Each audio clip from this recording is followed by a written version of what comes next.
मर जी, आपके प्रश्न का भाव है कि आप एक सामाजिक कार्य करते हैं, बट कह रहे हैं कि शादी के बाद शादीशुदा जीवन को ज़्यादा महत्व देना चाहिए, या जो जहाँ आज तक करते आए हैं सामाजिक कार्य और अपनी आवाज़ को? दोनों को प्रधानता देनी चाहिए, क्योंकि दोनों कार्य बहुत आवश्यक हैं। यदि आप किसी समाज के पद पर प्रतिष्ठित हैं और समाज सेवा का, तो वो भी महान कार्य है।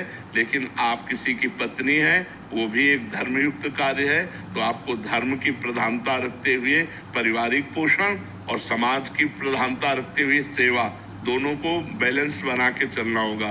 कोई कम ज्यादा नहीं कि अगर आप समाज की तरफ ज्यादा झुक गई और अपने पति प्रेम और परिवार की तरफ, तो फिर उधर आपका परिवार विखंडन होने की संभावना है। और परिवार में आसक्त हो गए तो आप अपने समाज पद का निर्वाह नहीं कर सकती। इसलिए दोनों का निर्वाह होता रहे, ऐसे बैलेंस बना के चलना चाहिए। प्रेम नारायण सिंह जी, काशी से। राधे राधे महाराज जी। महाराज जी, दुख का कारण क्या है और उसके निवारण का क्या उपाय है महाराज?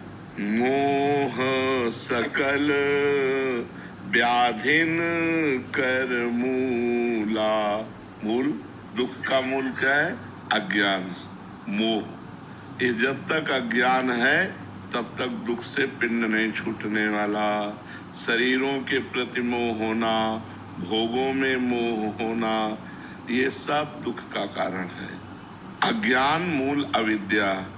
अगर ये अविद्या नष्ट हो जाए और विद्या का प्रकाश हो जाए तो अभी आनंद हो जाए। भाई भाई से ईर्ष्या कर रहा है, पति पत्नी से, देखो जहाँ प्रेम संबंध होने चाहिए वहाँ वैर संबंध है।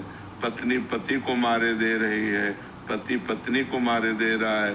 छोटी छोटी जगह, छोटी छोटी वस्तु के लिए भाई भाई की हत्या कर रहा है, पुत्र माता पिता की हत्या कर रहे हैं, माता पिता पुत्र की हत्या कर रहे हैं। कहाँ प्रेम संबंध रह गए? जो मोह है, अज्ञान है, उसी अज्ञान के कारण तो हाहाकार मचा हुआ है। दुख का मूल कारण अविद्या है, अज्ञान है, और ये गुरु कृपा से नष्ट होता है। जब हम गुरुजनों के चरणों में बैठते हैं और गुरुवाणी का अध्ययन करें, गुरुवाणी को सुने, संत महापुरुषों के वचन सुने और खूब नाम जप करें, तब अज्ञान का नाश होता है। अज्ञान का नाश होते ही आनंद की अनुभूति होने लगती है।